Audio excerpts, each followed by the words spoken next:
আমি যতটুকু না আশা করছি তার থেকে হাজার কোটি গুণ বেশি রেসপন্স। আমি কাউকে অনুসরণ করি না। আপনার প্রেমিককে আপনি প্রতিদিন ভালোবাসবেন। ঘটনাটার প্রধান দুইটা চরিত্র, সেটা হচ্ছে রুহি দিলরুবা, দুইজন ছাড়া আসলে এই বইটা ইনকমপ্লিট। আমাকে দেখে কি কিছু মনে হচ্ছে কেমন সাড়া পাচ্ছি? অনেক কিছু মুখে বলা যায় না, দেখেও বুঝে নিতে হয়। আসলে অনেক ভালো সাড়া পাচ্ছি, প্রথম কথা।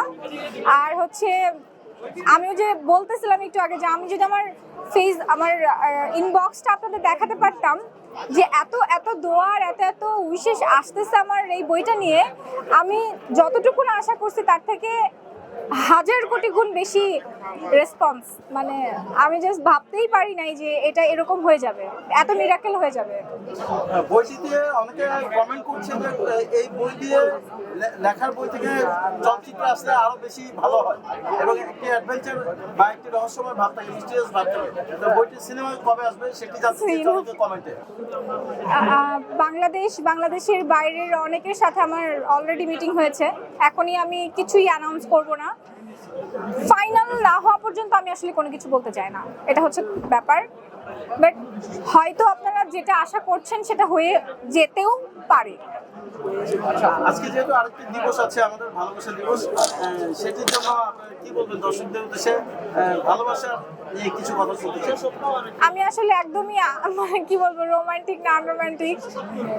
সো ভালোবাসা দিবসে সবাই বাবা মাকে ভালোবাসবেন, ভাই বোনদের ভালোবাসবেন, গুরুজনদের কথা শুনবেন, শিক্ষকদের খোঁজখবর নেবেন, যারা আপনাদেরকে পথ দেখিয়েছে, যাদের জন্য আজকে এই পর্যন্ত আপনারা আসতে পেরেছেন, সবার খোঁজ খবর রাখবেন। এটাই আমার কাছে ভালোবাসা দিবস। সচেতন সবাই যেটা বলে সেটাই এড়িয়ে গিয়েছেন, প্রেমিকের কথা বলেন নেই বা স্বামীর কথা বলেন নেই, তাদেরকে ভালোবাসা যায় না? না, ভালোবাসা যায়, কিন্তু আসলে আমি ওই যে বললাম আমি একটু আনরোমান্টিক। সো আমার কাছে মনে হয়েছে যে ভালোবাসা প্রত্যেক দিনই ভালোবাসা দিবস হতে পারে। প্রত্যেক দিনই একটা দিন ভালোবাসা, মানুষকে ভালোবাসতে হবে। আপনার প্রেমিককে একদিনই ভালোবাসতে হবে, আপনার হাজবেন্ডকে একদিন ভালোবাসতে হবে, এরকম না। আপনার প্রেমিককে আপনি প্রতিদিন ভালোবাসবেন এবং প্রতিদিনের ভালোবাসার ওয়েটা হবে আলাদা আলাদা আলাদা আলাদা, যাতে প্রেমিক চলে না যায়। সো এটাই আর কি।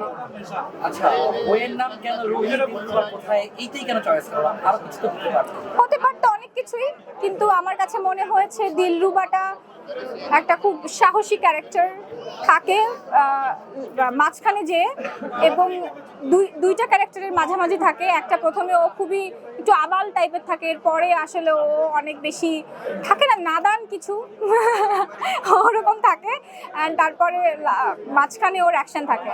আর রুহিটা হচ্ছে আপনার একটা উইচের ক্যারেক্টার, যে কারণে রুহির অর্থ তো জানেন। বলা যায় যে পুরো ঘটনাটার প্রধান ক্যারেক্টার হচ্ছে রুহি। না না না না, ঘটনাটার প্রধান দুইটা চরিত্র, সেটা হচ্ছে রুহি দিলরুবা, দুইজন ছাড়া আসলে এই বইটা ইনকমপ্লিট। এই পুরো চলচ্চিত্র যদি আসে সেক্ষেত্রে কতজন ক্যারেক্টারের প্রয়োজন হবে আপনার? দুজন না প্রধান চরিত্র, বাকি কতজন লাগতে পারে? আরো তো অনেক ক্যারেক্টার লাগবে, কারণ একটা সিনেমাতে অনেক ক্যারেক্টার থাকে। এখনই আমি এটা বলতে পারবো না, হয়তো বা বইয়ে যেটা লেখা আছে তার থেকে বেশিও হতে পারে, কমও হতে পারে। এটা কি দ্বিতীয় কোনো পর্বের হবে কিনা, নাকি এটাই আসলে? না না না, এটা দ্বিতীয় পর্ব আছে। আমি কিন্তু শেষ করি নাই বইটা। এটা কি ধারাবাহিকভাবে আসতে? হ্যাঁ, সিরিজ আকারে ওরকমই কিছুটা, মানে এটার আমি শেষ করি নাই। বই লেখার প্রতি আপনার আগ্রহ কিভাবে আসলো এবং আপনি কাউকে অনুসরণ করেন কিনা? আমি কাউকে অনুসরণ করি না, সবাই আমাকে অনুসরণ করেন প্লিজ। আমি কাউকে অনুসরণ করি না। আমি একটা মাত্র মানুষকে অনুসরণ করতাম এবং করব, সেটা হচ্ছে আমার বাবা।